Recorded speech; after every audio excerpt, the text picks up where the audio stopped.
ప్రభునందు ప్రియులైన మీకందరికీ యేసుక్రీస్తు ప్రభువారి నామంలో శుభవందనాలు తెలియజేస్తూ ఉన్నాం.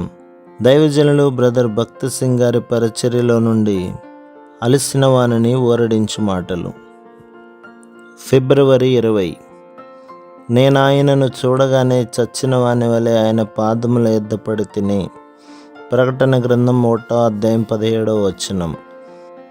హెబ్రీ పత్రిక 12వ అధ్యాయం 2లోనున్న యేసు వైపు చూచుచు అను ఈ 3 చిన్న మాటలలో గొప్ప రహస్యం గలదు. అవి మనకు మొట్టమొదటిగా ఇప్పుడు మనము యేసు ప్రభు వైపు చూడవలననియు, పిమ్మట ఈ భూమి మీద మాత్రమే గాక నిత్యత్వమంతయు ఆయననే చూచుచూ ఉండవలననియు చెప్పుచున్నవి. ప్రపంచ అద్భుతములు 7లో కెనడాలోని నయగారా జలపాతం ఒకటిగా ఎంచబడుచున్నది. అది ఎంతో రమ్యమైన దృశ్యము. 1928లో నేను అచ్చట 6 దినములు ఉంటిని. అప్పుడు నేను ఆ జలపాతమును సూర్యోదయమున, మధ్యాహ్నమున, సూర్యాస్తమయమున వెళ్ళి దర్శించసాగితిని. వాటిని నేను నూతన విధానములో చూడసాగితిని. ఈ అద్భుత దృశ్యమును ఎంత ఎక్కువగా చూచితినో అంత అధికముగా అది సౌందర్యముగా ఉండుటను గమనించితిని. ఏదేమైనను నయగారా జలపాతం యొక్క సంపూర్ణ సౌందర్యమును కొనియాడుటకు ఒకరు వాటిని శీతాకాలంలో, వేసవి కాలంలో మరియు ఇతర కాలములలో కూడా చూడవలసి ఉన్నది.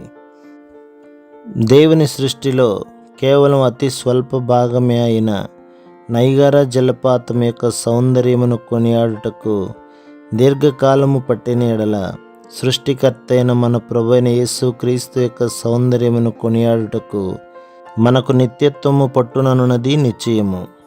నీ వ్యక్తిగత జీవితంలో లేక పరిచర్యలో నీవు కృంగిపోయి నిరాశ, నిస్పృహలలో ఉన్నట్టుగా ఉన్నప్పుడు నీవు, ఓ దేవా, నీ కుమారుని మహిమ యొక్క నూతన దర్శనమును నాకు దయచేయము అని ప్రార్థించవలెను. అపోస్తలుడైన యోహానుకు ప్రభువును అతి సన్నిహితముగా చూచు ఆధిక్యత గలదు. అతడు ఆయనను ఎంతో నమ్మకముగా సేవించెను. అతడు ఆయనను ఏ ప్రశ్న అయినను అడగవచ్చును. నిజముగా అతడు ప్రభు యొక్క రొమ్ముపై తన తలను ఆనించవచ్చును. అతడు ప్రభు రూపాంతరము పొందుటను చూచెను. అతడు ఆయన తిరిగి లేచుటను మరియు పరమునకు ఆరోహణమగుటను చూచెను. అయితే ఇప్పుడు ప్రకటన గ్రంథంలో యోహాను తన వృద్ధాప్యములో ఆయనను పూర్తిగా నూతన విధానములో చూచెను.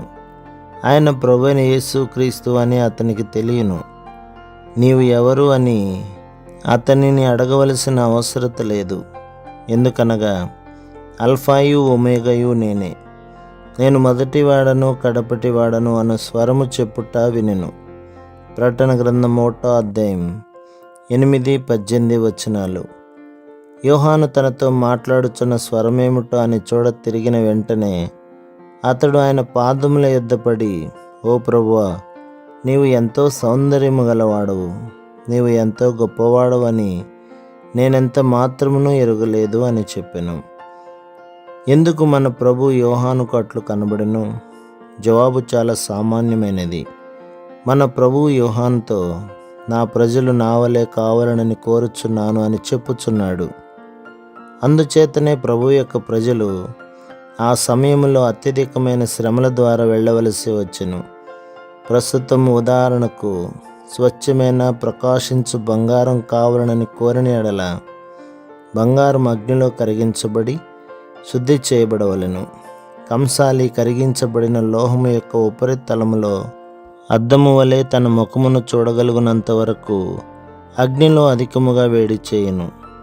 బంగారము సంపూర్ణంగా స్వచ్ఛమైనదనుటకు పరీక్ష ఏమనగా కరిగిన లోహములో కంసాలి ముఖము యొక్క ప్రతిబింబము కనబడుటయే.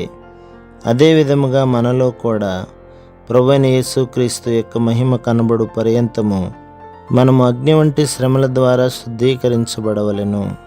ప్రభు మిమ్మును, మీ కుటుంబములను, మీ సంఘములను దీవించి ఆశీర్వదించునుగాక. ఆమేన్.